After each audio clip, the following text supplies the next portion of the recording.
Hi guys ji, welcome back in global science academy. और जैसा कि थंबनेल देख करके आप समझ ही गए होंगे कि कल से एग्जामिनेशन आपका स्टार्ट हो रहा है क्लास 10th का बिहार बोर्ड, और पहले ही दिन विज्ञान का आपको प्रश्न सीट आपको मिलने वाला है। तो आज एक दिन पहले, आज इस समय मैं आपको विज्ञान के सबसे महत्वपूर्ण प्रश्नों को, चाहे ऑब्जेक्टिव हो या सब्जेक्टिव हो, लेकर के आपके तक पहुँच गया हूँ। यदि आप वीडियो को अंत तक देख लेते हैं तो मैं विश्वास के साथ, बहुत बड़े पैमाने पर दावे के साथ कह सकता हूँ कि आप एग्जामिनेशन में बहुत अच्छे अंक आप हासिल करेंगे, बहुत बेहतर मार्क्स आप गेट करेंगे। तो वीडियो को अंत तक जरूर देखें, आपके लिए बहुत ज़्यादा महत्वपूर्ण यह वीडियो होने वाली है। चलिए, सबसे पहले मैं इसका कुछ स्ट्रक्चर समझा दूंगा कि जो प्रश्न पत्र आपको मिलने वाला है उसका स्ट्रक्चर क्या रहेगा। तो आप यहाँ देख पा रहे हैं विज्ञान ऐच्छिक अनिवार्य, और यहाँ ऊपर आपका प्रश्नों का स्ट्रक्चर है, आप मिला लीजिएगा। कुल प्रश्न रहेंगे 110। इस 110 प्रश्नों में से आपको 80 प्रश्न रहेंगे ऑब्जेक्टिव, और इसके बाद से आपके 24 प्रश्न रहेंगे लघुत्तरीय और 6 प्रश्न रहेंगे दीर्घोत्तरीय। इसमें से 80 में से आपको 40 का उत्तर देना है, इसमें से आपको 12 का उत्तर देना है, इसमें से केवल आपको 3 का उत्तर देना है। तो यहाँ पर आप फिजिक्स, केमिस्ट्री, बायोलॉजी 3 सब्जेक्ट बन रहे हैं, तो इसलिए तीनों से 8-8 प्रश्न रहेंगे, केवल आपको 4-4 प्रश्नों का उत्तर देना है। इसमें से फिजिक्स, केमिस्ट्री, बायोलॉजी में से 2-2 प्रश्न रहेंगे, आपको केवल 1-1 प्रश्नों का उत्तर देना है। तो ये रहा आपका प्रश्नों का स्ट्रक्चर, जिसको आप समझ चुके हैं। समय आपका रहेगा 2 घंटे 45 मिनट, इसको भी आप देख सके हैं।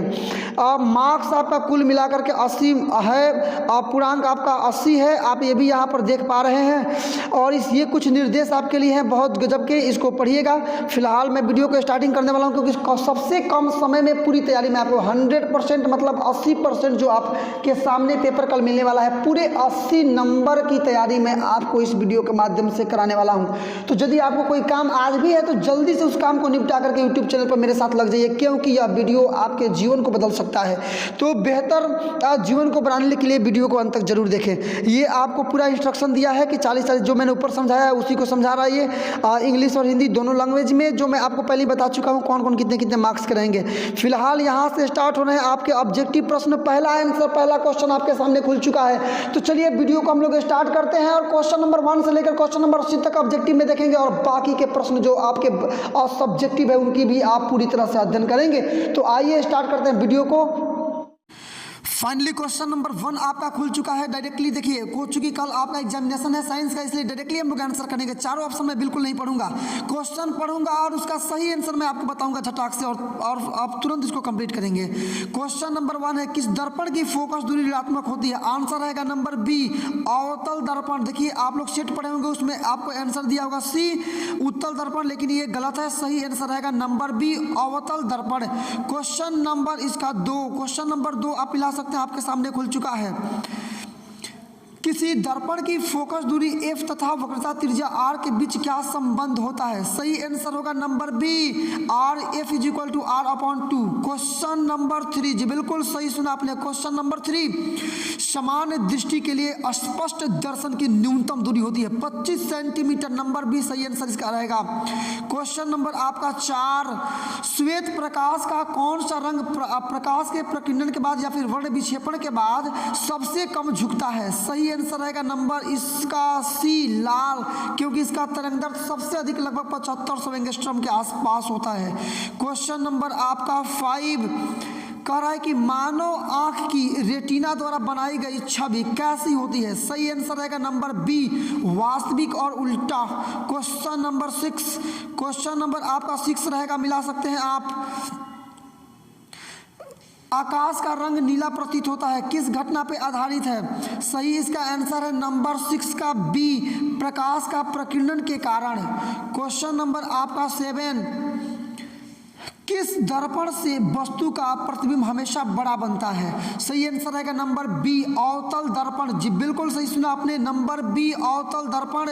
क्वेश्चन नंबर 8 आपका, निम्नलिखित में कौन सा लेंस निकट दृष्टि दोष के निवारण के लिए उपयोग किया जाता है? सही इसका आंसर रहेगा नंबर सी, तो 8 का सी होगा, अवतल लेंस। क्वेश्चन नंबर 9, पूरे 80 क्वेश्चन हम लोग कंप्लीट करने वाले हैं इसमें। क्वेश्चन नंबर 9, निम्नांकित में कौन सा उपकरण विद्युत धारा की उपस्थिति को प्रदर्शित करता है? नंबर ए सही आंसर रहेगा, गैल्वेनोमीटर। क्वेश्चन नंबर 10, दाएं हाथ का अंगूठा का नियम का प्रतिपादन किसने किया? सही आंसर रहेगा नंबर डी, मैक्सवेल ने। देखिए बाएं हाथ का नियम या दाहिने हाथ का नियम कहेगा तो फ्लेमिंग इसका आंसर होगा, लेकिन अंगूठे का नियम बोल रहा है इसलिए सही इसका आंसर होगा number D, Maxwell. Question number आपका 11, विभवांतर का सही मात्रक क्या होता है? मिला सकते हैं आप। विभवांतर का सही मात्रक क्या होता है? सही इसका आंसर है नंबर ए, वोल्ट। तो 11 का नंबर ए सही आंसर रहेगा। क्वेश्चन नंबर 12 जी बिल्कुल, क्वेश्चन नंबर 12, निम्नलिखित में किस संयोजन द्वारा प्रतिरोध का मान बढ़ता है? तो याद रखिएगा, समानांतर क्रम संयोजन में प्रतिरोध का मान घटता है, जबकि श्रेणी क्रम संयोजन में प्रतिरोध का मान बढ़ता है। तो नंबर ए रहेगा श्रेणी क्रम, क्योंकि मान बढ़ना पूछ रहा है। क्वेश्चन नंबर आपका 13 मिला सकते हैं आप। चुंबकीय बल रेखाएं प्रकृति होती है कैसी? तो सही आंसर इसका है नंबर 1, काल्पनिक। चुंबकीय बल रेखाओं को केवल कल्पना किया गया है। नंबर 14, बहुत फेमस क्वेश्चन, हर एक बार के लिए एग्जामिनेशन में आता है और इस बार तो इसके आने की प्रायिकता सबसे अधिक है। 1 किलोवाट घंटा बराबर किसका होता है? 3.6 × 10 का पावर 6 जूल। नंबर सी सही आंसर।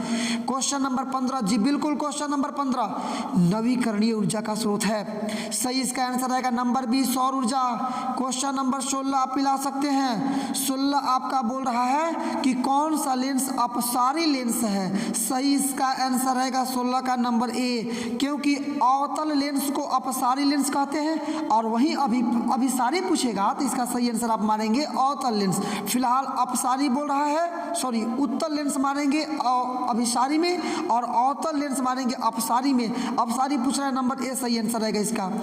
क्वेश्चन नंबर 17 जी बिल्कुल, क्वेश्चन नंबर 17 प्रकाश का प्राथमिक वर्ण है। सभी इनमें सही आंसर आएगा आपका लाल, नीला, हरा, ये सभी प्राथमिक रंग ही है, प्राथमिक वर्ण ही है, इसलिए नंबर डी इसका रहेगा सही आंसर। क्वेश्चन नंबर 18 मिला सकते हैं आप। निम्नलिखित में कौन सा नेत्र रंगीन भाग होता है? रेटिना। देखिए आप देखते हैं यदि उसको मॉडल सेट में तो इसका आंसर कहीं कहीं आपको आइरिस दिखने को मिल जाएगा, लेकिन आप इसको बिल्कुल सही नहीं करेंगे। आपका केवल और केवल आंसर सही रहेगा नंबर सी, रेटिना, क्योंकि 117 प्रकार के कुल रंग पाए जाते हैं रेटिना में। 19 नंबर क्वेश्चन, 1 HP बराबर होता है कितना? नंबर ए सही जवाब 746 वाट। तो 19 का नंबर ए सही रहेगा, ऑप्शन नंबर ए सही रहेगा 746 वाट। क्वेश्चन नंबर 20, विशालक शीशा जिसको मैग्नीफाइंग ग्लास भी कहते हैं, ये क्या होता है? तो नंबर 20 का आपका सही आंसर रहेगा नंबर बी, उत्तल लेंस है। क्वेश्चन नंबर 21, जब किसी चालक तार से विद्युत धारा प्रवाहित होती है तो गतिशील होता है क्या? Number A, D, electron. Electron के प्रवाह की दर को ही विद्युत धारा कहते हैं, इसलिए नंबर इसका डी रहेगा सही जवाब। क्वेश्चन नंबर आपका 22, एम्पियर घंटा मात्रक है किसका? आवेश का। याद रखिएगा, कहीं कहीं आपको शक्ति मिल जाएगा लेकिन आपको इसको नहीं टच करना है, आपको केवल एम्पियर घंटा का मात्रक टच करना है, आवेश का। क्वेश्चन नंबर आपका 23 मतलब 23, निम्नलिखित में कौन मात्रक वाट के बराबर है? जूल प्रति सेकेंड। नंबर ए सही आंसर रहेगा इसका, मिला लेंगे। क्वेश्चन नंबर 24, विद्युत धारा का मात्रक एम्पियर। बिल्कुल सरल क्वेश्चन, एम्पियर। क्वेश्चन नंबर आपका 25 अब खुल चुका है। ग्लोबल वार्मिंग के लिए कौन सा गैस उत्तरदायी है? बचपन से ही पढ़ते आ रहे हैं हम लोग, CO2। ग्लोबल वार्मिंग के लिए CO2 गैस उत्तरदायी है, नंबर सी सही आंसर रहेगा इसका। नंबर आपका 26, भोजन का पचना किस प्रकार की प्रक्रिया है? तो ऑक्सीकरण, और ऑक्सीकरण को हम लोग ऑक्सीडेशन या उपचयन भी बोलते हैं, तो 26 का सही आंसर रहेगा उपचयन। क्वेश्चन नंबर 27 आपके सामने खुल चुका है। कली चूना जब जल पर डाला जाता है तो कैसी अभिक्रिया होती है? उष्मा क्षेपी, उष्मा बाहर निकलती है, नंबर ए सही आंसर रहेगा आपका। क्वेश्चन नंबर 28, निम्नांकित में कौन सबसे अधिक क्रियाशील धातु है? जानिए, इस ब्रह्मांड में सबसे अधिक क्रियाशील धातु पोटेशियम, उसके बाद से सोडियम है, कैल्शियम है, लेकिन वे सारे ऑप्शन यहाँ है नहीं, नंबर ए सही आंसर रहेगा आपका, नंबर ए मतलब कॉपर। क्वेश्चन नंबर 29, कली चूना का रासायनिक सूत्र है CaOH का होल ट्वाइस, नंबर डी सही आंसर।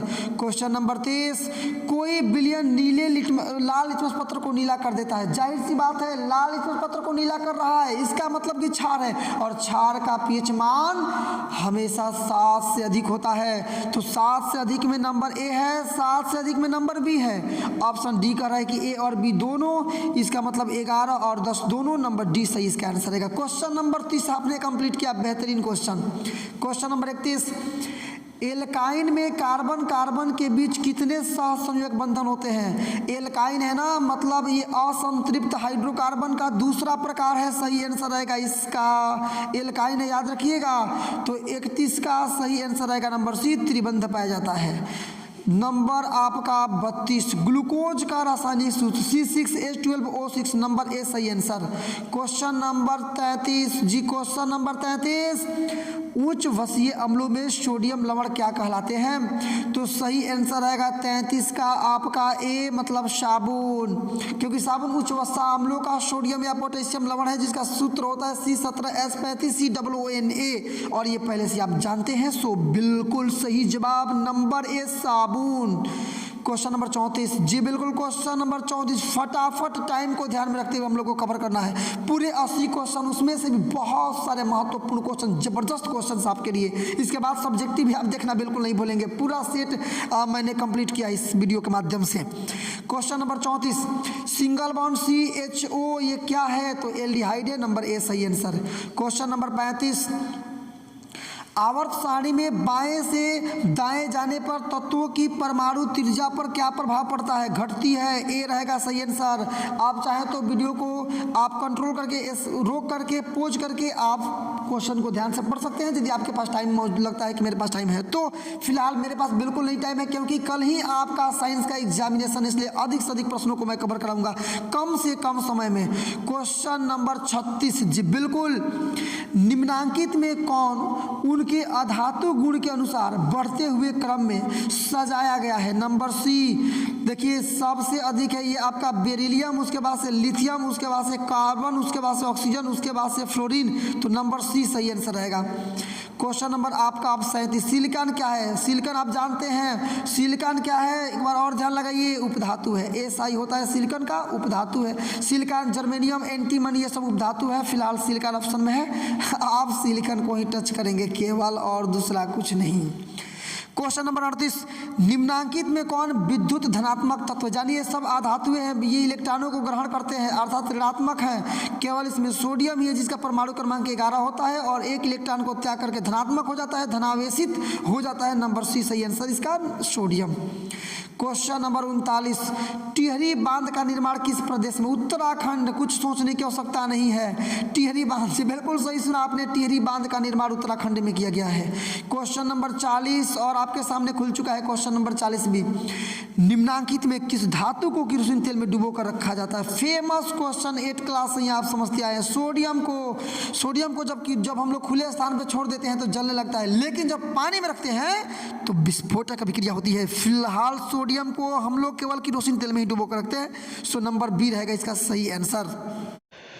क्वेश्चन नंबर 42 भी, सॉरी क्वेश्चन नंबर 41 जी, बिल्कुल क्वेश्चन नंबर 41 भी आपके सामने खुल चुका है, मिला लीजिएगा। अपमार्जक बनाए जाते हैं, अपमार्जक से क्या बनाए जाते हैं? सर्फ एक्सल सरफ है, शैम्पू ये भी एक शुद्ध मतलब सफाई करने वाला पदार्थ है, इजी व सर्फ और उपरोक्त सभी, इसमें सब में अपमार्जक की मात्रा उपस्थित होती है, इसलिए नंबर डी आप सही आंसर करेंगे 41 का, उपरोक्त सभी। क्वेश्चन नंबर 42 बेहतरीन क्वेश्चन, क्वेश्चन नंबर 42 के लिए हो जाइए रेडी आप।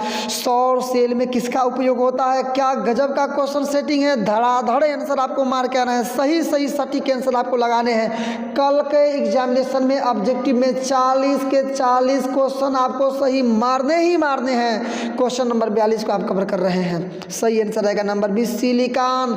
सौर सेल में उपयोग होता है किसका? सिलिकॉन का। आई होप डेट आप इसका आंसर पहले से भी जानते होंगे। आगे देखिए, निम्नलिखित में किसका उपयोग खाना बनाने के लिए नहीं होता है? इसमें से कौन सा पदार्थ है जिसका उपयोग खाना बनाने के लिए आप नहीं कर सकते हैं? नंबर ए सही आंसर CNG, क्योंकि LPG से तो खाना बनता ही है, बायोगैस से भी खाना बनता है, कोयला से तो खाना बहुत सैकड़ों हजारों वर्षों से बनते आ रहा है। सीएनजी सही आंसर रहेगा। कंप्यूनिस्ट नेचुरल गैस, क्योंकि इससे केवल गाड़ियां चलाई जाती हैं। तो नंबर ए आपका रहेगा सही आंसर 43 का। क्वेश्चन नंबर 44 पर चलिए, जल्दी चलिए फटाफट। क्वेश्चन नंबर 44 का सॉल्यूशन आप सही आंसर को आपको देखना है। कॉपर जो है ऑक्सीजन से संयोग कर रहा है, ऑक्सीकरण अभिक्रिया है, मतलब ए सही आंसर रहेगा इसका, ऑक्सीजन से संयोग हो रहा है। क्वेश्चन नंबर 45, क्वेश्चन नंबर 45 मिलाइए। क्वेश्चन नंबर 45 क्या बोल रहा है? निम्नलिखित में कौन संतुलित नहीं है? Number B. आप चाहे तो देख सकते हैं, इधर हाइड्रोजन 2 है, हाइड्रोजन 2 है, क्लोरीन 2 है, क्लोरीन 2 है, संतुलित है। इसी प्रकार से बाकी के ये जो तीनों है वो भी संतुलित हैं, आप मिलाकर चेक कर सकते हैं। लेकिन नंबर बी को यदि आप देखते हैं तो बी में आपका इधर ऑक्सीजन यदि आप देखते हैं तो ये 4 और 1 5 है, यहाँ ऑक्सीजन 3 दूना 6 है। फिलहाल कोई एक तत्व बराबर नहीं हुआ तो असंतुलित है, अर्थात संतुलित नहीं है।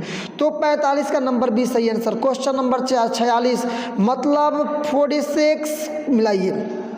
उदासीन विलयन का पीएच मान, याद रखिएगा मेरी बात को, इससे क्वेश्चन आएगा ही आएगा कि अम्लीय विलयन का पीएच मान 7 से कम होता है, उदासीन विलयन का पीएच मान 7 होता है, जबकि क्षारीय विलयन का पीएच मान 7 से अधिक होता है। अभी हमने 10 और 11 ऑप्शन लिया था, उसमें चूंकि क्षारीय बोल रहा था इसलिए, लाल पत्र को नीला कर रहा था इसलिए। तो इस प्रकार से उदासीन है ना, तो 46 का नंबर ए सही जवाब रहेगा। मतलब उदासीन विलयन का पीएच मान केवल और केवल रहेगा 7। चलिए इसके बाद से हम लोग चलते हैं क्वेश्चन नंबर 47 पर। दुर्बल अम्ल है, मतलब जो जल में घुलकर आंशिक रूप से घुलकर हाइड्रोजन आयन प्रदान करता है, पूर्णतः नहीं तो उसको दुर्बल अम्ल या निर्बल अम्ल कहते हैं। ये सारे प्रबल अम्ल है, लेकिन ये दुर्बल मतलब कमजोर अम्ल पूछ रहा है। नंबर सी आपका रहेगा एसिटिक अम्ल, CH3COOH। फिलहाल क्वेश्चन नंबर 48, क्रायोलाइट किसका अयस्क है? कुछ मत सोचिए, एल्यूमिनियम का। नंबर 49, पोटेशियम का परमाणु क्रमांक कौन नहीं जानता है? 19। आर्गन के बाद से पोटेशियम, पोटेशियम के बाद से कैल्शियम, 18 19 20 19 रहेगा आपका पोटेशियम का। फार्मिक अम्ल का आईयूपीएसी नाम मेथेनोइक अम्ल, एसिटिक अम्ल का एथेनोइक अम्ल। फिलहाल फार्मिक अम्ल का आईयूपीएसी नाम पूछ रहा था, इसलिए सही आंसर रहेगा इसका नंबर ए मेथेनोइक अम्ल। क्वेश्चन नंबर आपका 51, इथाइल अल्कोहल का अणु सूत्र क्या होता है? इथाइल है ना, C2H5OH, मतलब सी सही answer. Question number 52, question number 52 मिला सकते हैं आप। एल्काइन कौन है? कौन है एल्काइन आपको बताना है। नंबर ए C2H2 एल्काइन है, C2H2, क्योंकि एल्काइन का सूत्र होता है CnH2-2। चीनी का रासायनिक सूत्र कौन नहीं जानता है भाई? चीनी का रासायनिक सूत्र पूछेगा, धड़ाधड़ सही आंसर मारना है आपको। C12H22O11 मतलब बी। क्वेश्चन नंबर 54, 54, एसिटिलीन में कार्बन कार्बन परमाणुओं के बीच कौन सा बंधन पाया जाता है? नंबर डी सही आंसर रहेगा, त्रिबंधन। क्वेश्चन नंबर 55 पर आप चलेंगे। 55, श्वसन के अध्ययन के लिए उपयोग किए जाने वाला बीज कौन सा है? नंबर बी अंकुरित बीज। क्वेश्चन नंबर 56 पर आप पहुंच चुके हैं। मानव भी किस प्रणाली का हिस्सा है? उत्सर्जन, नंबर सी सही आंसर। क्वेश्चन नंबर 57 भी आप देखेंगे साथ ही साथ कि पौधों में जाइलम का क्या कार्य है? तो पानी का परिवहन करना, पानी सही आंसर रहेगा। नंबर 58, श्वसन के लिए कौन श्वसन हम लोग करते हैं? सांस छोड़ते हैं तो कौन सी गैस बाहर निकलती है? आप जानते हैं कि हम लोग ऑक्सीजन लेते हैं, कार्बन डाइऑक्साइड छोड़ते हैं। छोड़ने की बात कर रहा है तो छोड़ दो कार्बन डाइऑक्साइड पर अपने उंगली को, और नंबर ए सही आंसर रहेगा। क्वेश्चन नंबर आपका 59, फलों को पकाने वाला फलों के पकने को निम्न में से कौन नियंत्रित करने वाला रसायन है? Number C ethylene. इसीलिए एथिलीन को फलों को पकाने वाला हार्मोन भी कहा जाता है। नंबर सी सही आंसर रहेगा 59 का। क्वेश्चन नंबर 60, न्यूरॉन का कौन सा हिस्सा जहां जानकारी हासिल की जा सकती है चाहे की जाती है? देखिए इसमें बहुत कन्फ्यूजन है। क्वेश्चन नंबर 60 में बहुत कन्फ्यूजन है। आप यदि ऑनलाइन इसका आंसर ढूंढते हैं तो इसका आंसर देता है डेंड्राइटस। आप यदि कोई मॉडल पेपर पढ़ते हैं तो आंसर देगा तंत्रिका अंत। लेकिन आप मेरा विश्वास कीजिए, आप गूगल करते हैं तो भी आपको पता चल जाएगा, या फिर आप बेहतर ढंग से बुक पढ़े हैं, टेक्स्ट बुक पढ़े हैं तो भी आपको पता चल जाएगा कि ये इसका आंसर होगा तंत्रिकाक्ष। मतलब न्यूरॉन का वह हिस्सा तंत्रिकाक्ष ही है जो जानकारियां हासिल करता है। Question number 61, 61। निम्नलिखित में कौन आपातकाल का हार्मोन है? सही इसका आंसर है नंबर ए, मतलब एड्रेनलिन। नंबर आपका 62, 62। निम्नलिखित में कौन सी अनैच्छिक क्रिया नहीं है? निम्नलिखित में कौन सी अनैच्छिक क्रिया नहीं है जो इच्छा पर डिपेंड नहीं करती है? मैंने जो अनैच्छिक का मतलब जो बिना इच्छा पर डिपेंड नहीं करे, और अनैच्छिक नहीं का मतलब जो इच्छा पर ही डिपेंड करे, अर्थात ऐच्छिक हो। तो इसमें आपको चुनना है कि कौन सी है जो हमारी इच्छा पर डिपेंड करती है। बस आपको केवल यही चुनना है कि कौन है जो हमारी इच्छा पर डिपेंड करती है। उल्टी ये इच्छा पर डिपेंड नहीं करती है। अत्यधिक लार आना हमारी इच्छा पर डिपेंड नहीं करती है। दिल का धड़कना है तो बिल्कुल इच्छा पर डिपेंड नहीं करती है, अनैच्छिक है। चबाना हमारी इच्छा की बात है। देखिए आपका आंसर मिलेगा बहुत सारे बुक में, इसका नंबर सी, दिल का धड़कना। लेकिन ये अनैच्छिक क्रिया है, नहीं कह रहा है ना, मतलब जो नहीं हो तो दिल का धड़कना गलती से भी मत मार दीजिएगा, आंसर आपका गलत हो जाएगा। चबाना सही आंसर आएगा नंबर डी। क्वेश्चन नंबर चलिए अब 63 पर। मानव में गर्भ की अवधि, देखिए यदि डे में पूछेगा तो 9 महीने 10 दिन आप मार दीजिएगा, यदि ऐसे मंथली पूछता है तो। लेकिन डे में पूछता है आपको 270 ही मारना है, याद रखिएगा 270 ही आपको आंसर लगाना है। तो ए रहेगा इसका सही आंसर। Question number 64। गंगा, इसको बोलते हैं कि गंगा एक्शन प्लान, या आप बोल सकते हैं गंगा क्रियान्वयन योजना कब चलाया गया? गंगा क्रियान्वयन योजना कब चलाया गया? सही इसका आंसर रहेगा नंबर बी 1985। तो 64 का सही आंसर रहेगा number B 1985। Question number 65। Question number 65 की बात करनी है अब हम सभी को। मुकुलन द्वारा अलैंगिक जनन निम्न में से किस में होता है? देखिए पैरामीशियम में होता है, ईस्ट में होता है। ऑप्शन आप चूज करेंगे, देखेंगे ऑप्शन में क्या दे रहा है। यहाँ तो पैरामीशियम दे ही नहीं रहा है, इसलिए नंबर ए में आपका ईस्ट है, आप ईस्ट को टिक करेंगे। 100% सही जवाब। क्वेश्चन नंबर आपके 66 मतलब 66। निम्न में कौन सी बीमारी श्वसन तंत्र से संबंधित है? तो टीबी और एनीमिया दोनों, मतलब बी और सी दोनों है, तो नंबर डी को आप सही मारेंगे। मतलब टीबी और एनीमिया दोनों जो है वो श्वसन से संबंधित बीमारियां हैं, तो डी सही आंसर आएगा। नंबर 67 पर चलेंगे आप। मनुष्य और अन्य मांसाहारी जीव निम्नलिखित में से किसका पाचन नहीं कर सकते हैं? सेल्यूलोज का, नंबर बी सही आंसर। क्वेश्चन नंबर आपका 68। ब्रेन हेमरेज किसके कारण होता है? इसमें भी आपको अलग अलग देगा, हाइपोटेंशन आप मारिएगा, सही आंसर रहेगा नंबर 68 का ए, हाइपोटेनस। 100% सही जवाब मैं दे रहा हूँ, इसमें कोई कन्फ्यूजन आपको रखने की आवश्यकता नहीं है। ये प्रश्न यदि आते हैं कल के एग्जामिनेशन में, इसी प्रकार से आप आंसर टिक कीजिएगा, विश्वास कीजिए बहुत बेहतरीन अंक आप हासिल करेंगे, इसमें कोई शक नहीं है। क्वेश्चन नंबर इसके बाद से आप चलेंगे 69 मतलब 69। निम्न में कौन परजीवी पादप का उदाहरण है? जो पादप भी है लेकिन परजीवी है। तो ये तो देख रहे हैं ये पादप नहीं है, ये भी पादप नहीं है, ये भी पादप नहीं है, एकमात्र केवल इसमें पादप है, क्या? तो कसकुट्टा, नंबर 20 का सही आंसर रहेगा। 69 का कसकुट्टा, नंबर बी आपका सही आंसर रहेगा। इसके बाद से हम देखते हैं क्वेश्चन नंबर 70। क्वेश्चन नंबर 70 पर आ जाइए। Question number 70 मिलाइए। हृदय से रक्त को संपूर्ण शरीर में पंप किया जाता है किसके द्वारा? तो आंसर तो इसका नीचे छिपा है, आलिंद के द्वारा। नंबर सी रहेगा आपका सही आंसर। तो 70 का आप बैठाएंगे सी। Question number 71। अंत के तरफ हम बढ़ चुके हैं, केवल 10 क्वेश्चन और आपके बचे हुए हैं। कहीं वीडियो छोड़कर जाने की आवश्यकता नहीं है। जब वीडियो पर आ गए हैं तो कुछ बेहतर चीज़ हासिल करके ही जाना है। तो 71 है, हाइड्रा में अलैंगिक जनन कैसे होता है? मुकुलन द्वारा। अभी मैं बोल रहा था ईस्ट और हाइड्रा दोनों में होता है, तो मुकुलन में मतलब हाइड्रा नहीं था या पैरामीशियम नहीं था, हमने ईस्ट को मारा था। यहाँ पर मुकुलन द्वारा है तो मुकुलन मारेंगे, अलैंगिक जनन हाइड्रा में। नंबर 72। Question number 72। जनन संचारित रोग है, इनमें सभी गोनोरिया हो चाहे सिफिलिस हो या एड्स हो, ये सब यौन संचारित रोग है, माने यौन जनित रोग है। नंबर डी आपके सही आंसर रहेगा इसका। Question number 73। पुष्प का सबसे बाहरी भाग क्या कहलाता है? बाह्य दलपुंज, नंबर ए रहेगा सही आंसर। क्वेश्चन नंबर आपका 74, इसमें बड़ी कन्फ्यूजन है जी, और मैं विश्वास करता हूं कि आप भी इसमें ज़रूर किसी न किसी प्रकार से कन्फ्यूज होंगे, लेकिन आज के बाद कन्फ्यूजन नहीं रखना है। सही आंसर मैं आपको बताऊंगा, इस आंसर को ले जा करके अप्लीमेंट इसका कर देना है आपको, एग्जामिनेशन में नंबर ज़बरदस्त मिलेगा आपको।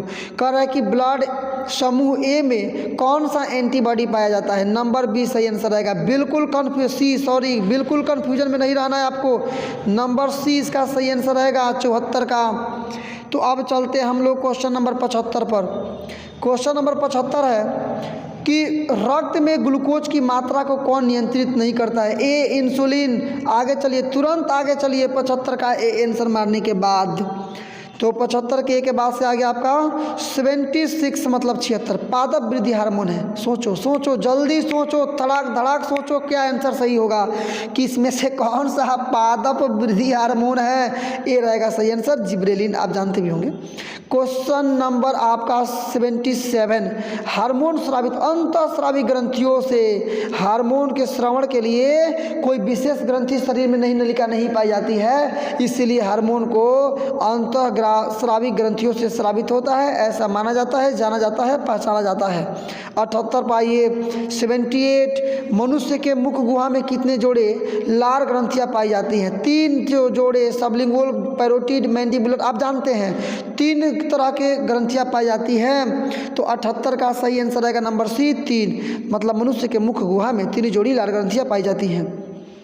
क्वेश्चन नंबर 69, एंड्रोजन है क्या है। क्वेश्चन नंबर 69, एंड्रोजन है क्या है, मेल हार्मोन, फीमेल हार्मोन, पाचक हार्मोन, पैराथायराइड हार्मोन। सही आंसर रहेगा number A male hormone.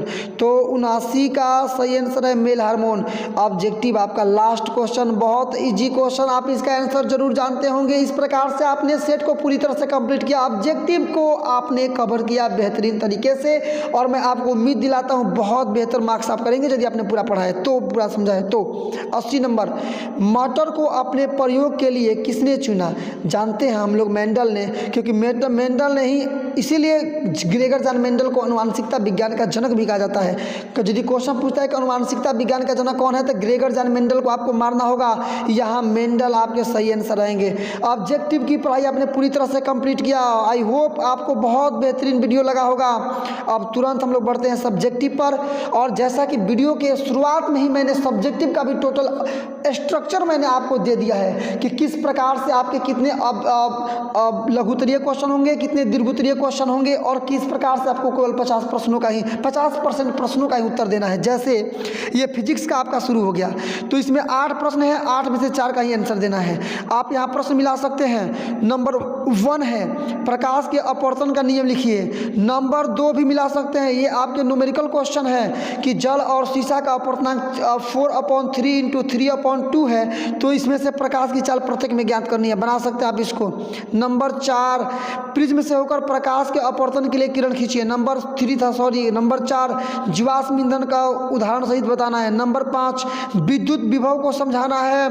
Number 6, Fleming का वामहस्त नियम लिखना है। नंबर 7, चालक का प्रतिरोध किन किन बातों पर निर्भर करता है। नंबर 8, नाभिकीय अभिक्रिया का प्रकार जो दूसरा होता है, नाभिकीय विखंडन अभिक्रिया, नाभिकीय संलयन अभिक्रिया के बाद तो नाभिकीय विखंडन अभिक्रिया को समझाना है।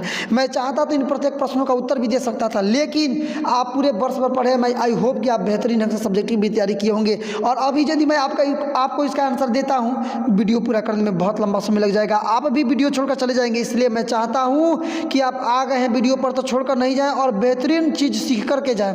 दीर्घोत्तरीय प्रश्न 2 प्रश्न दिए हैं, इसमें से केवल एक का आंसर आपको बताना है। 6 नंबर का प्रश्न आपका रहेगा।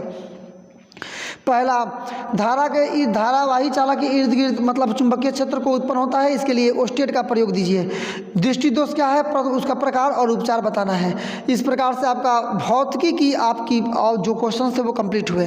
रसायन विज्ञान मतलब केमिस्ट्री में भी वही सेम कंडीशन है। आपको 8 प्रश्न होंगे, लघुत्तरीय में 4 का आंसर देना है, 2 प्रश्न होंगे, दीर्घोत्तरीय में केवल 1 का आंसर देना है। 4 में 8 प्रश्नों को पढ़ूंगा, लेकिन आपको केवल कल एग्जामिनेशन में जाकर के 4 ही प्रश्नों का उत्तर देना होगा। याद रखिएगा, टाइम वेस्ट बिल्कुल नहीं होना चाहिए।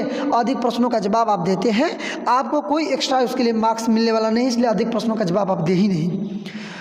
संतुलित संतुलित रासायनिक समीकरणों को समझाइए उदाहरण के साथ। सूचक क्या है, एक किसी सूचक का नाम बताइए। ऑक्सीकरण क्या है, 3 क्वेश्चन आपके हो गए। चौथा क्वेश्चन, संक्षारण क्या है, उदाहरण देना है। संतुलित करना है समीकरणों को। नंबर आपका 6वां क्वेश्चन, सहसंयोजक बंधन क्या है, उदाहरण देना है।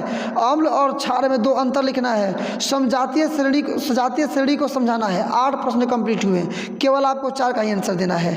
फिर इसके भी दीर्घ उत्तरीय में पूरी तरह से 2 क्वेश्चन केवल दिए गए हैं, 2 में से केवल आपको 1 का ही आंसर देना है। मिला लीजिए। क्वेश्चन नंबर दीर्घ उत्तरीय का पहला है कि जस्ता के अयस्कों का नाम लिखिए और इसका निष्कर्षण लिखिए। नंबर इसका दूसरा है कि प्राकृतिक संसाधनों का संरक्षण और प्रबंधन से आप क्या समझते हैं। इस प्रकार से केमिस्ट्री भी आपका समाप्त हुआ। जीव विज्ञान के लिए भी सेम प्रोसेस मैं आपको चुपके से बता रहा हूँ, ध्यान दीजिएगा। बहुत सेंसिटिव बात है, एग्जामिनेशन की पूरी स्ट्रक्चर को आप समझ चुके हैं। कल जा करके केवल बेहतर मार्क्स हासिल करने के लिए लड़ना है। जीव विज्ञान में भी सेम 8 प्रश्न है आपके लघु उत्तरीय। इसमें से 8 में से केवल आपको 4 का ही उत्तर देना है। प्रत्येक प्रश्न 2-2 नंबर का है। किण्वन क्या है, यह कहाँ होता है। श्वसन और प्रकाश संश्लेषण में अंतर। पैरामीशियम में भोजन का पाचन कैसे होता है, मतलब भोजन कैसे पहुँचता है। जीवों के लिए पोषण केवल अनिवार्य है। इसके बाद नंबर 6वां, 7वां और 8वां। तो नंबर इसका 5वां जान लीजिए। दीर्घ रोम या बिलाई से आप क्या समझते हैं, कार्य बताना है। नंबर 6वां, एथिलीन को फलों को पकाने वाला हार्मोन क्यों कहा जाता है। नंबर 7वां और 8वां जान लीजिए। प्रकाशानुवर्तन क्या है, समजाति और समजात अंग। फिलहाल समजाति अंग नहीं है, केवल समरूप अंग नहीं है, केवल समजात अंग पूछा है, परिभाषा देना है, उदाहरण देना है। तो इस प्रकार से इसके लघु उत्तरीय भी समाप्त हुए। अब दीर्घ उत्तरीय में इसमें भी 2 क्वेश्चन केवल 5-5 नंबर का, लेकिन आपको केवल एक ही प्रश्न का जवाब देना है। पहला, तंत्रिका तंत्र को नामांकित चित्र के द्वारा समझाना है। दूसरा, परागकण किसे कहते हैं, इसको उदाहरण के साथ समझाना है। तो चलिए, इस प्रकार से आपने पूरी तरह से कल होने वाले साइंस के ऑब्जेक्टिव में जितने भी प्रश्न होंगे उनके पूरी स्ट्रक्चर को आप बड़े पैमाने पर बहुत एनर्जी के साथ समझ चुके हैं। आई होप यदि पूरे वीडियो को आपने अंत तक देखा, आप यहाँ तक मेरी आवाज़ को अभी आप इस मुकाम पर, इस ओकेजन पर, इस टाइम पे आप सुन रहे हैं, आप कल एग्जामिनेशन में बहुत ज़्यादा लाइव होंगे। तो चलिए, लास्ट में मैं केवल यही कहूँगा कि चैनल को सब्सक्राइब जरूर कर ले, क्योंकि जो भी क्वेश्चन आप दे करके आएंगे उसका आंसर शीट मैं तुरंत आपके सामने भेजूंगा, आपके पास तो भेजूंगा। जैसे ही आप साइंस का पेपर देकर घर पहुँचते हैं, उसके लिए जो पेपर आप दिए हैं उसके लिए आंसर शीट मेरे यूट्यूब चैनल पर तुरंत वहाँ पर अपलोड होगा। आप वहाँ से कंफर्म कर सकते हैं कि आपने कितना नंबर सही किया है, आपको कितने मार्क्स मिलेंगे। ऑब्जेक्टिव और सब्जेक्टिव दोनों की तैयारी में ज़बरदस्त ढंग से आपको दोनों का फीडबैक मैं दूंगा कि आपने क्या किया है। उसके बाद कल ही परसों होने वाले सामाजिक विज्ञान के प्रश्न का जो ऐसे ही सेट मैंने तैयार किया है उसको भी मैं आपके तक भेजूंगा। ये सारे प्रश्न बहुत भी आए हैं आपके एग्जामिनेशन में, इसमें से मैक्सिमम प्रश्न आने ही आने वाले हैं। आप बिल्कुल कंफ्यूज नहीं रहिएगा और जाकर एग्जामिनेशन में बेहतर मार्क्स हासिल कीजिएगा। इसलिए बेहतर एग्जामिनेशन में करने के लिए, अच्छे परफॉर्मेंस को अचीव करने के लिए चैनल को सब्सक्राइब जरूर कर दें। इस वीडियो को अधिक से अधिक शेयर करें ताकि आपके वजह से भी मैक्सिमम विद्यार्थी जो कोरोना प्रकोप में बेहतर तैयारी नहीं कर पाए हैं उनकी भी तैयारी हो सके और एग्जामिनेशन में गजब का मार्क्स लोग गेट कर सके। तो चलिए, वीडियो को अंत तक देखने के लिए आपको दिल से बहुत बहुत धन्यवाद। मिलते हैं कल के इसका आंसर की में, उसके बाद से आप सोशल साइंस का भी आंसर की पाएंगे, मॉडल सेट पाएंगे। तो चलिए, आज के लिए केवल इतना ही। बेस्ट ऑफ लक, जय हिंद।